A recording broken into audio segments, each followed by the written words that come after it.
परिचय। विशाल अपने tool kit में खास तरह का औजार तलाश रहा है। अचानक टेबल से स्टील की 2 चाबियां गिर पड़ीं। चाबियां एक दूसरे पर गिरीं और उनकी सतह पर खरोंच लग गई। अरे विशाल, क्या हुआ? ये कैसी आवाज थी? कुछ नहीं पिताजी, कुछ चाबियां फर्श पर गिर गई थीं। अच्छा बेटा। पिताजी, क्या मैं आपसे कुछ पूछ सकता हूं? बिल्कुल बेटा। पिताजी, जब ये चाबियां एक दूसरे से टकराईं तो उनकी लेप की परत इनसे हट गई। ये कैसा लेप होता है पिताजी? ठीक है बेटा, मैं तुम्हें बताता हूं। ये लेप इलेक्ट्रोप्लेटिंग के द्वारा चढ़ाया जाता है। ये चाबियां स्टील की बनी होती हैं और इलेक्ट्रोप्लेटिंग प्रक्रम द्वारा इन पर जिंक का लेप चढ़ाया जाता है। इलेक्ट्रोप्लेटिंग की मदद से आभूषण, नट बोल्ट, शाफ्ट और पाइपों जैसी बहुत सी वस्तुएं हैं जिन पर दूसरी धातुओं का लेप चढ़ाया जाता है। उद्देश्य। इस पाठ के अंत में आप निम्न करने में सक्षम हो जाएंगे।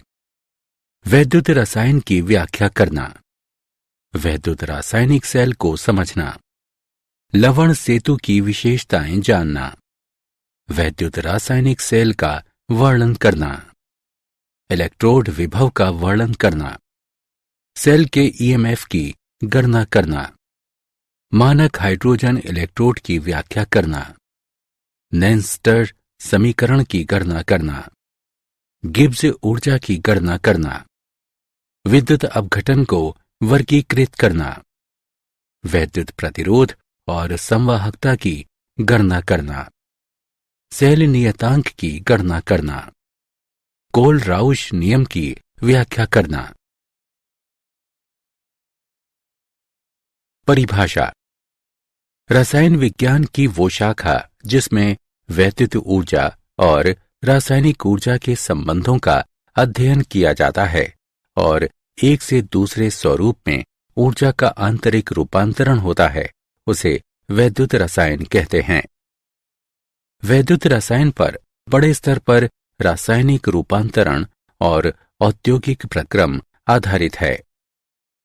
उदाहरण: अभिक्रियाई धातुओं का निष्कर्षण, धातुओं का शुद्धिकरण और धातुओं की इलेक्ट्रोप्लेटिंग।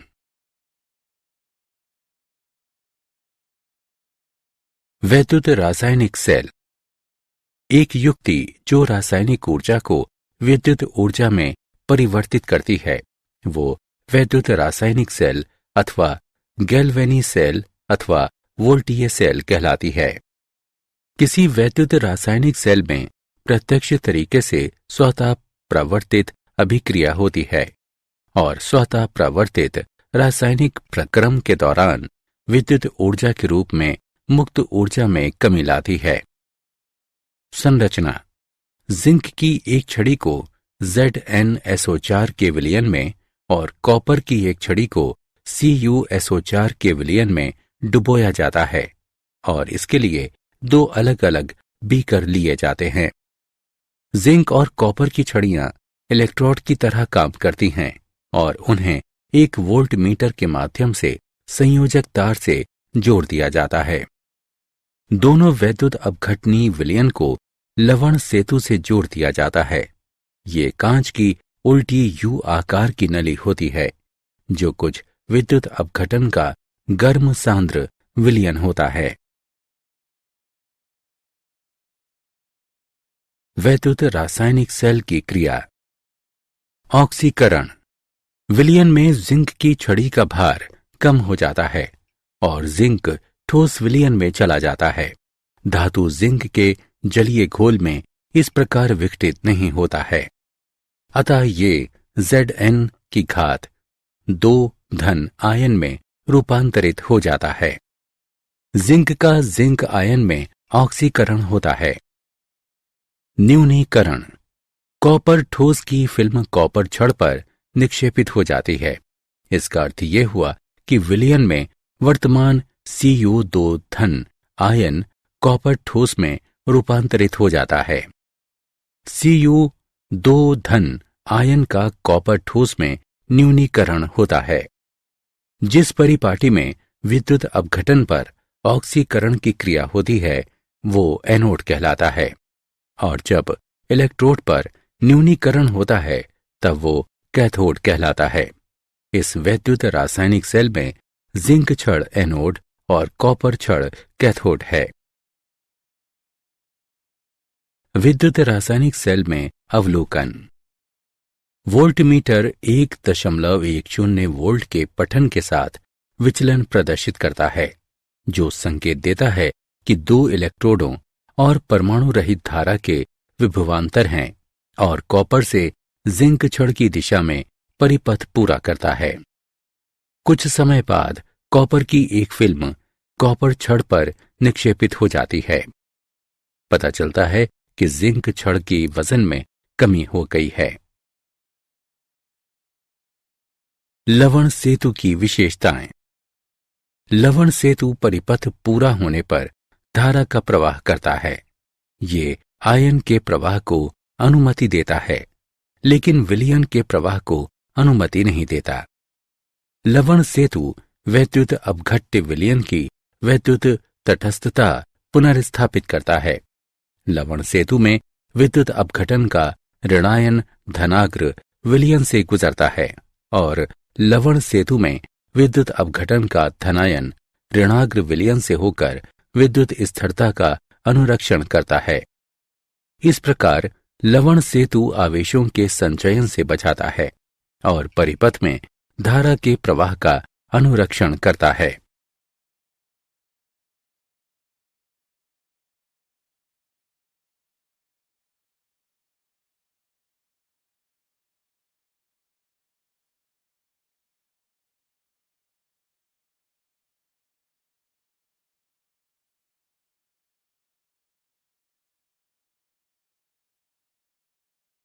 विद्युत रसायन सेल का प्रतिनिधित्व।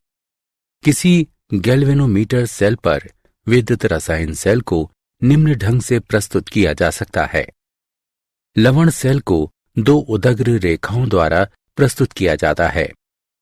इलेक्ट्रोड और विद्युत अपघट्य के बीच कला सीमा को एकल उदग्र रेखा द्वारा दर्शाया जाता है।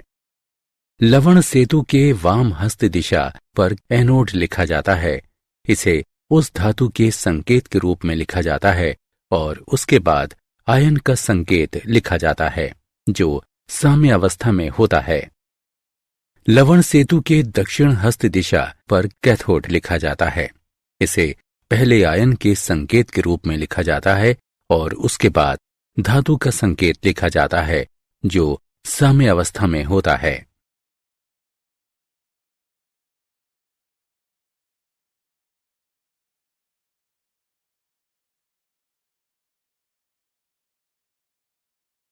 इलेक्ट्रोड विभव।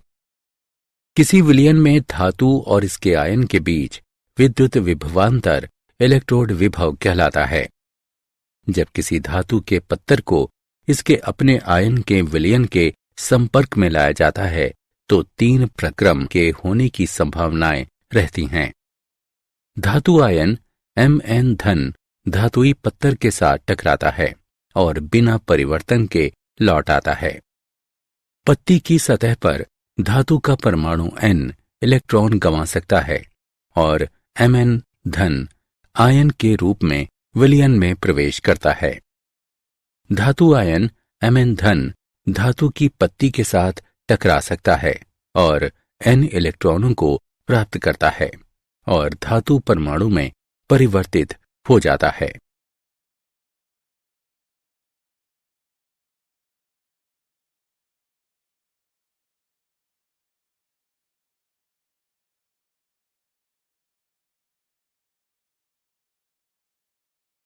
सेल का ईएमएफ। कोई गैल्वेनी सेल दो अर्ध सेलों से मिलकर बना होता है और इन सेलों में विभिन्न विभव के इलेक्ट्रोड होते हैं। इलेक्ट्रोडों के विभव के अंतर को विद्युत प्रवाहन बल के रूप में जाना जाता है। सेल के ईएमएफ की गणना करने के स्टेप निम्न हैं। एनोड और कैथोड के न्यूनीकरण विभव को प्राप्त करें। दोनों न्यूनीकरण विभवों का संयोजन करें। सेल का ईएमएफ बराबर कैथोड का न्यूनीकरण विभव घटा एनोड का न्यूनीकरण विभव। ई सेल बराबर ई कैथोड घटा ई एनोड, अथवा ई सेल बराबर ई दायां घटा ई बायां।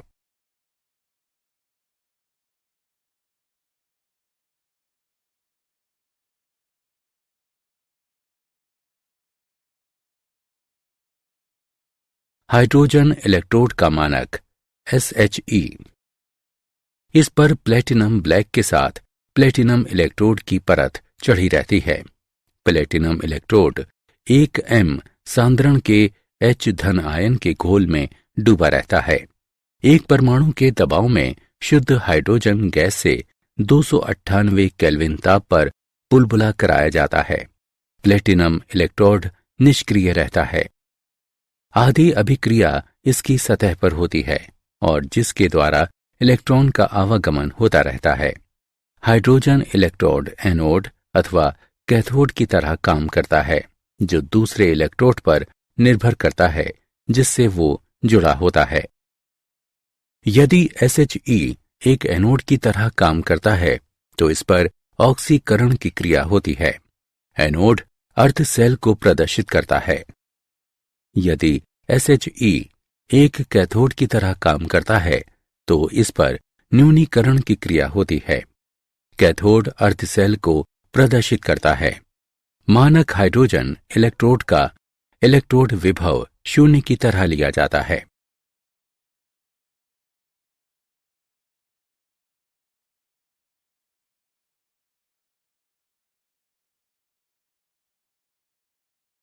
वैद्युत रसायन श्रृंखला। हाइड्रोजन इलेक्ट्रोड का मानक इलेक्ट्रोड विभव 0 रखकर इलेक्ट्रोड की बड़ी संख्या के मानक इलेक्ट्रोड विभव का निर्धारण किया जाता है।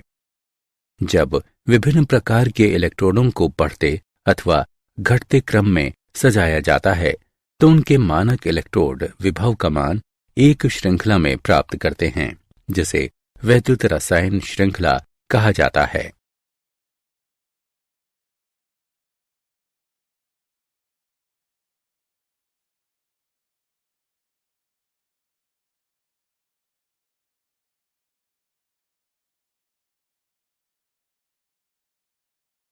नैनसर्ट समीकरण।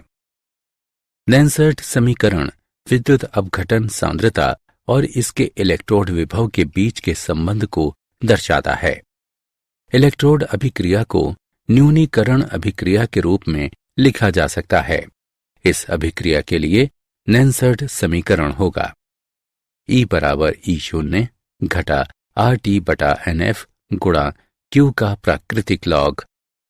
यहाँ Q अभिक्रिया का प्रतिफल है। इसे m बटा m की घात n धन द्वारा प्रदर्शित किया जाता है। लेकिन उपयुक्त समीकरण में Q का मान रखने से हम पाते हैं E बराबर E0 घटा 2.303 RT बटा NF गुणा m बटा m की घात n धन, जहां E बराबर दिए हुए विद्युत अपघटन की सांद्रता के अंतर्गत इलेक्ट्रोड विभव, E0 बराबर मानक इलेक्ट्रोड विभव, n बराबर अभिक्रिया में शामिल इलेक्ट्रॉनों की संख्या, T बराबर केल्विन स्केल पर तापमान, F बराबर 1 फैराडे, R बराबर गैस नियतांक। 298 केल्विन पर ऊपर के समीकरण में R, T और F का मान रखने पर हम पाते हैं E बराबर E0 घटा 0.0591 बटा n गुणा m बटा m की घात n धन। शुद्ध ठोस और तरल के लिए इकाई के रूप में मोलर सांद्रता को लिया गया है। अब ऊपर का समीकरण हो जाता है E बराबर E0 घटा 0.0591 बटा n गुणा लॉग 1 बटा m की घात n धन।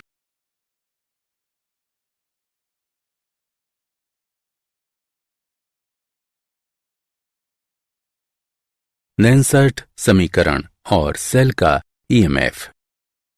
अमानक अवस्था में इलेक्ट्रोड से संरचित सेल का ईएमएफ होगा ई सेल बराबर ई शून्य सेल घटा 2.303 RT बटा NF गुणा लॉग Q।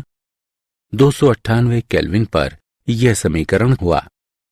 ई सेल बराबर ई शून्य सेल घटा 0.0591 बटा N गुणा लॉग Q। यहाँ ई शून्य सेल बराबर मानक सेल विभव, N बराबर सेल अभिक्रिया के रासायनिक समीकरण को संतुलित करने में शामिल इलेक्ट्रॉनों की संख्या, Q बराबर सेल अभिक्रिया के लिए संतुलित समीकरण से प्राप्त अभिक्रिया का अनुपात। मान लिया जाए कि सेल अभिक्रिया है AA जमा BB देता है CC जमा DD। अभिक्रिया अनुपात का मान दिया गया है Q बराबर C घातांक C गुणा D घातांक D विभाजित A घातांक A गुणा B घातांक B। सेल का ईएमएफ दिया हुआ है ई शून्य सेल घटा 0.0591 बटा N गुणा लॉग C घातांक C गुणा D घातांक D विभाजित A घातांक A गुणा B घातांक B।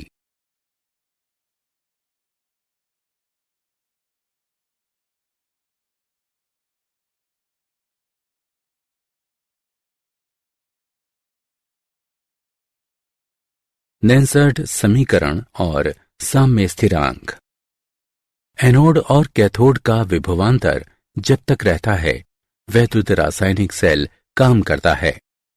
जब सेल काम करता है और इसकी अभिक्रिया होती रहती है, कैथोड पर विद्युत अपघटन की सांद्रता घटती है, कारण कि इलेक्ट्रोड पर आयनों का जमा हो जाना, और उसी दौरान एनोड पर विद्युत अपघटन की सांद्रता में वृद्धि होती है, कारण विलयन में धातु का अपघटन होना। परिणाम स्वरूप समय बीतने के साथ कैथोड का इलेक्ट्रोड विभव घटता है और एनोड का बढ़ता है। मूलभूत रूप से एनोड पर विद्युत अपघटन और कैथोड पर विद्युत अपघटन की सांद्रता का कुछ अनुपात पर इलेक्ट्रोड के विभव का मान समान रहता है, इसलिए सेल का विभव शून्य हो जाता है। इस स्थिति में वैद्युत रासायनिक सेल काम करना बंद कर देता है और ये सेल की साम्यता की स्थिति होती है। सेल का मानक ईएमएफ जानने के लिए सेल अभिक्रिया के लिए साम्य स्थिरांक को इस प्रकार प्राप्त किया जा सकता है। वैद्युत रासायनिक सेल और गिब्स ऊर्जा। गैल्वेनी सेल द्वारा किया हुआ उत्क्रमणीय कार्य गिब्स ऊर्जा में कमी के बराबर होता है।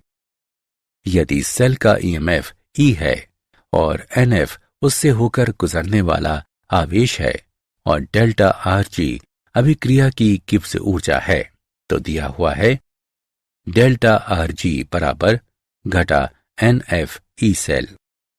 यदि सभी अभिकर्मी वर्गों की सांद्रता समान है तो E सेल बराबर E शून्य सेल, डेल्टा RG बराबर घटा NF E शून्य सेल। E शून्य सेल के मान की गणना करने पर हमें डेल्टा RG शून्य अभिक्रिया की मानक गिब्स ऊर्जा का मान प्राप्त होता है। अभिक्रिया की मानक गिब्स ऊर्जा और साम्य स्थिरांक निम्न समीकरण से संबंधित है। डेल्टा RG शून्य बराबर घटा RT प्राकृतिक लॉग के।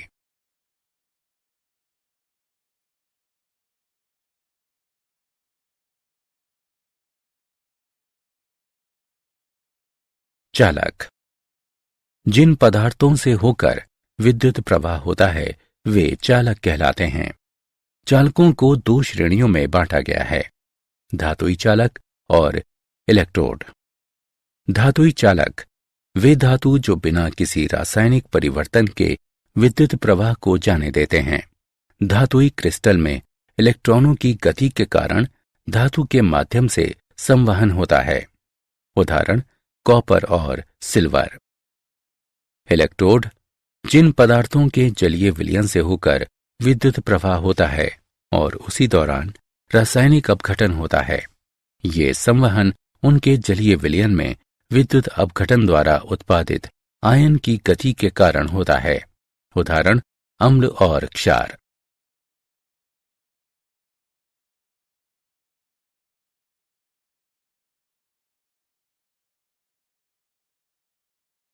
विद्युत अपघट्य का वर्गीकरण। आयनीकरण के प्रसार के कारण विद्युत अपघटनों को दो श्रेणियों में बांटा गया है, प्रबल विद्युत अपघट्य और दुर्बल विद्युत अपघट्य। प्रबल विद्युत अपघट्य ये अपने जलीय विलयन में पूरी तरह आयनित होते हैं। उदाहरण के लिए HCl, NaOH और KCl। दुर्बल विद्युत अपघट्य वे जलीय विलयन में आयनित होते हैं और इनके आयनन के निम्न अंश होते हैं। बिना अलग किए हुए अणुओं के साथ इनके जलीय विलयन साम्य अवस्था में आयन से युक्त होते हैं। दुर्बल विद्युत अपघट्य के आयनन का अंश यानी डिग्री तनुता के साथ बढ़ता है और अनंत तनुता पर संगठित होता है। उदाहरण के लिए NH4OH और CH3COOH।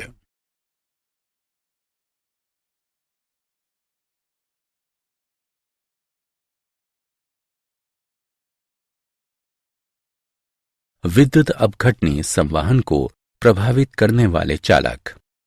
विद्युत अपघट्य विलयन की वैद्युत चालकता निम्न कारकों पर निर्भर करती है। अंतर आयनन आकर्षण। ये विलयन में विद्युत अपघट्य के आयनों के बीच आकर्षक अंतःक्रिया है। अंतर आयनन आकर्षण अधिक होने पर विचरण की स्वतंत्रता कम होती है और वैद्युत चालकता कम होती है। आयनों का विलायक योजनन यानी सॉल्वेशन। ये विद्युत अपघट्य अणुओं विलायक के आयनों के बीच आकर्षक अंतःक्रिया है। विलय विलायक अंतःक्रिया अधिक होने पर विलायक योजनन में अधिक विस्तार होता है और विलयन की वैद्युत चालकता कम होती है। विलायक की श्यानता। ये कारक विलायक अणुओं के बीच आकर्षक अंतःक्रिया पर निर्भर करता है। विलय विलायक अंतःक्रिया अधिक होने पर श्यानता अधिक होगी और वैद्युत चालकता कम होगी। तापमान। विद्युत अपघट्य विलयन का तापमान बढ़ने पर आयनों की गतिज ऊर्जा भी बढ़ जाती है। परिणाम स्वरूप वैद्युत अपघटनी विलयनों का वैद्युत चालकत्व बढ़ जाता है।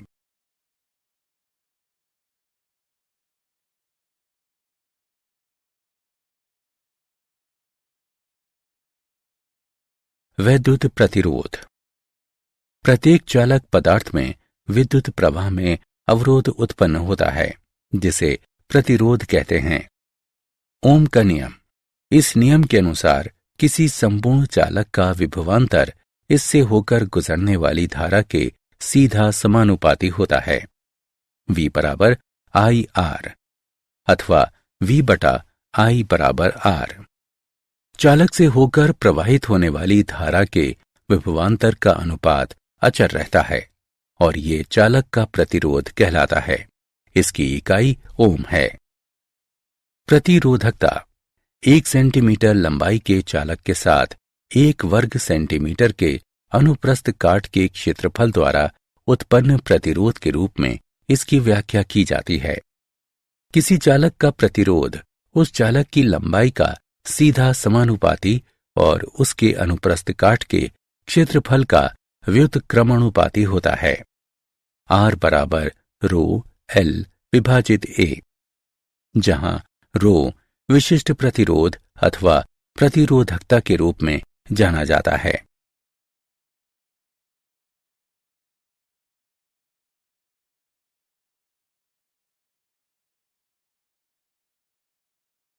वैद्युत चालकत्व। किसी चालक से होकर गुजरने वाली विद्युत धारा का सहज माप चालकत्व है। प्रतिरोध के व्युत्क्रमानुपाती के रूप में इसका वर्णन किया जाता है। इसे G द्वारा दर्शाया जाता है। G बराबर 1/R। चालकत्व की इकाई MHO है। चालकता ये प्रतिरोधकता का व्युत्क्रमणोपाधि होती है। इसे चालक के 1 घन सेंटीमीटर के चालकत्व के रूप में समझा जा सकता है। इसे कप्पा द्वारा सूचित किया जाता है। K बराबर L/RA। चालकता की इकाई mho सेंटीमीटर व्युत्क्रम है।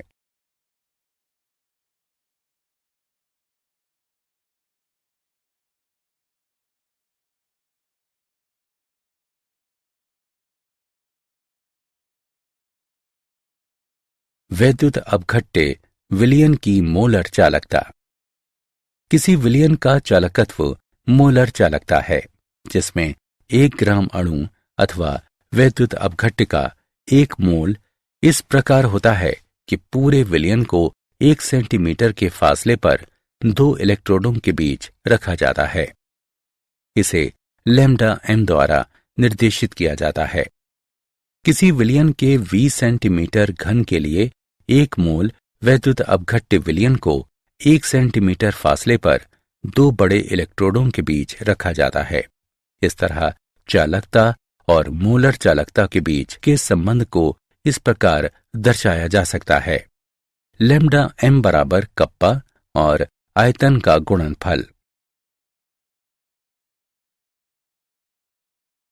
मोलर चालकता के उदाहरण। व्यास 1 सेंटीमीटर, लंबाई 50 सेंटीमीटर के किसी स्तंभ का वैद्युत प्रतिरोध 0.05 मोल प्रति लीटर NaOH विलयन में 5.5 गुणा 10⁻³ ओम है, तो प्रतिरोधकता, चालकता और मोलर चालकता ज्ञात करें। अब हम हल करते हैं। यहां दिए हुए मान हैं R बराबर 5.5 गुणा 10⁻³ ओम, C बराबर 0.05 मोल प्रति लीटर, R बराबर 0.5 सेंटीमीटर, L बराबर 50 सेंटीमीटर। हम जानते हैं कि क्षेत्रफल बराबर पाई R वर्ग। मान रखने पर हम पाते हैं क्षेत्र बराबर 0.785 वर्ग सेंटीमीटर। हम जानते हैं कि R बराबर ρL/A। मान रखने पर हम पाते हैं प्रतिरोधकता बराबर 87.135 ओम सेंटीमीटर।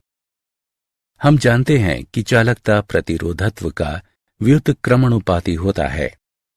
मान रखने पर हम पाते हैं चालकता बराबर 0.0148 सीमेन सेंटीमीटर व्युत्क्रम।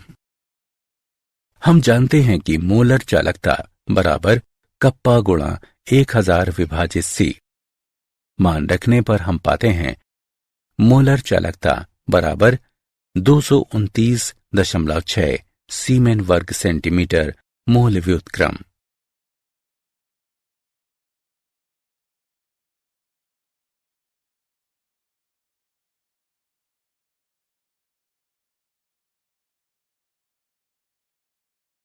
वैद्युत चालकता के मापन। वैद्युत अपघटनी विलयन का प्रतिरोध व्हीटस्टोन ब्रिज पद्धति से मापा जाता है। वैद्युत अपघट्य विलयन युक्त चालकता सेल के एक सिरे को व्हीटस्टोन ब्रिज से जोड़ा जाता है। इसमें 1500 से 3000 चक्रीय आवृत्ति परास की प्रत्यावर्ती विद्युत धारा प्रवाहित की जाती है। यहां दिष्ट धारा का उपयोग नहीं होता है, क्योंकि इसका कारण वैद्युत अपघटन है और ध्रुवण प्रभाव के कारण इलेक्ट्रोड के नजदीक वैद्युत अपघनी विलयन में परिवर्तन है। प्रतिरोध R1, R3 और R4 को इस प्रकार व्यवस्थित किया जाता है कि एक रिक्त बिंदु प्राप्त होता है। रिक्त बिंदु को संसूचक P द्वारा निर्देशित किया जाता है। रिक्त बिंदु पर R1/R2 बराबर R3/R4। R2 वैद्युत अपघटनी विलयन का प्रतिरोध है। R2 बराबर R1 गुणा R4 विभाजित R3। वैद्युत अपघटनी विलयन के प्रतिरोध R1, R3, R4 के मान प्राप्त कर हम R2 की गणना करते हैं। R2 का व्युत्क्रमणुपाती विलयन का चालकत्व देता है।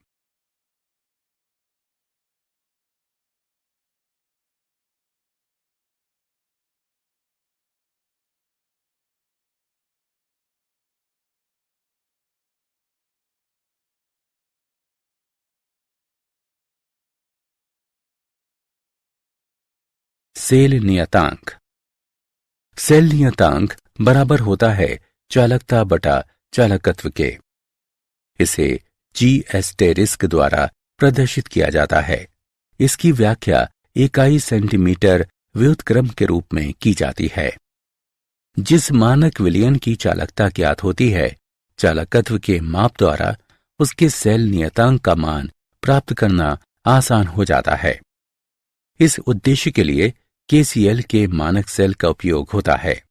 विभिन्न सांद्रता और तापमानों में जिसकी चालकता ज्ञात होती है। सेल नियतांक बराबर 0.0128886 बटा x।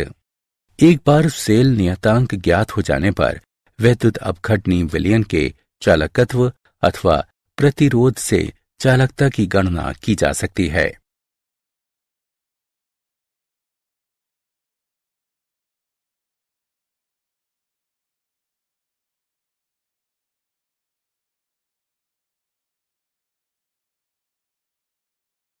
सांद्रण के साथ चालकता एवं मोलर चालकता में परिवर्तन। सांद्रण के साथ चालकता में परिवर्तन। वैद्युत अपघट्ट के 1 सेंटीमीटर घन के चालकत्व को चालकता की तरह समझा जा सकता है। तनुता में वृद्धि के साथ 1 सेंटीमीटर घन में आयनों की संख्या में विलयन कम होता है। वैद्युत अपघट्ट विलयन की चालकता भी तनुता बढ़ने के साथ घटती है। सांद्रण के साथ मोलरता में परिवर्तन। समान सांद्रण के लिए कठोर वैद्युत अपघट्ट लैम्डा m के मान दुर्बल वैद्युत अपघट्ट की तुलना में अधिक होता है।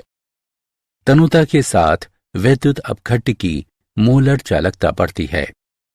दुर्बल वैद्युत अपघट्ट की तुलना में कठोर वैद्युत अपघट्ट के लिए लैम्डा m की सापेक्ष वृद्धि का मान अपेक्षाकृत कम होता है।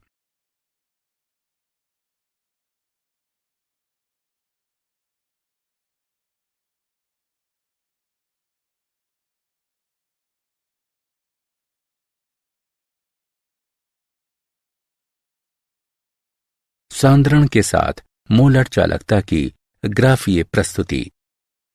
केसीएल कठोर वैद्युत अपघट्ट और CH3 COOH दुर्बल वैद्युत अपघट्ट हैं।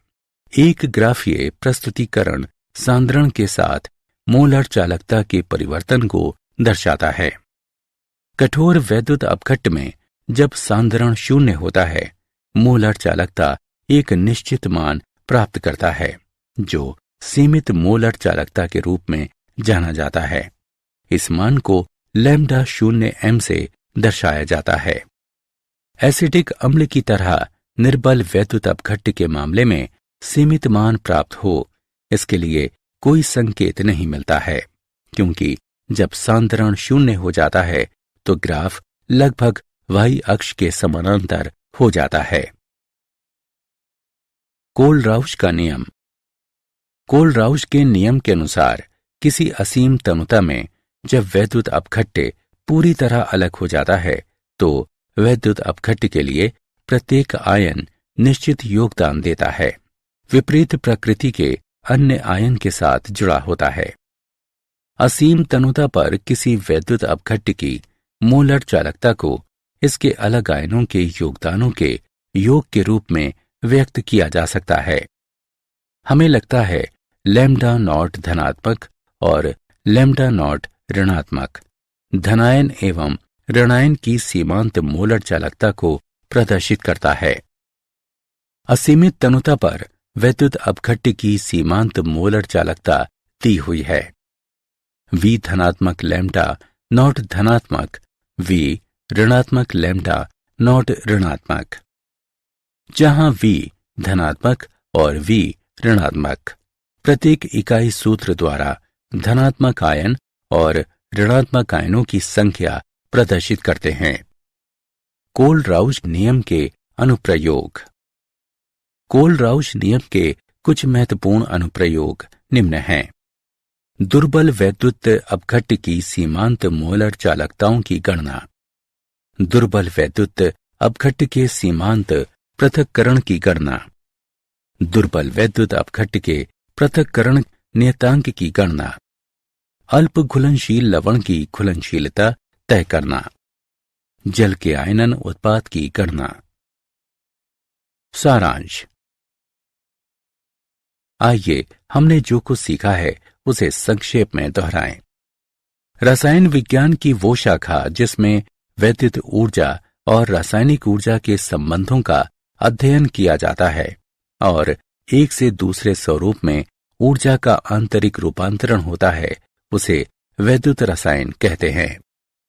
एक युक्ति जो रासायनिक ऊर्जा को विद्युत ऊर्जा में परिवर्तित करती है वो वैद्युत रासायनिक सेल अथवा गैल्वेनी सेल अथवा वोल्टीय सेल कहलाती है। इलेक्ट्रोड जिस पर ऑक्सीकरण की क्रिया होती है उसे एनोड और जिस पर न्यूनीकरण की क्रिया होती है उसे कैथोड कहते हैं। लवण सेतु परिपथ को पूरा करने के लिए धारा के प्रवाह को गुजरने की अनुमति देता है। ये आयन को प्रवाह की अनुमति देता है, लेकिन विलयन के प्रवाह को अनुमति नहीं देता है।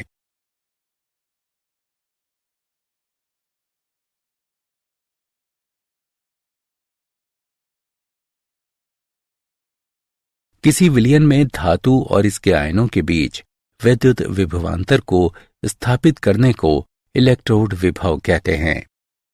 किसी विलयन का चालकत्व मोलर चालकता है, जिसमें 1 ग्राम अणु अथवा वैद्युत अपघट्ट का 1 मोल इस प्रकार होता है कि पूरे विलयन को 1 सेंटीमीटर के फासले पर 2 इलेक्ट्रोडों के बीच रखा जाता है। कोलराउश के नियम के अनुसार किसी असीम तनुता में जब वैद्युत अपघट्ट पूरी तरह अलग हो जाता है तो वैद्युत अपघट्ट के लिए प्रत्येक आयन निश्चित योगदान देता है, विपरीत प्रकृति के अन्य आयन के साथ जुड़ा होता है।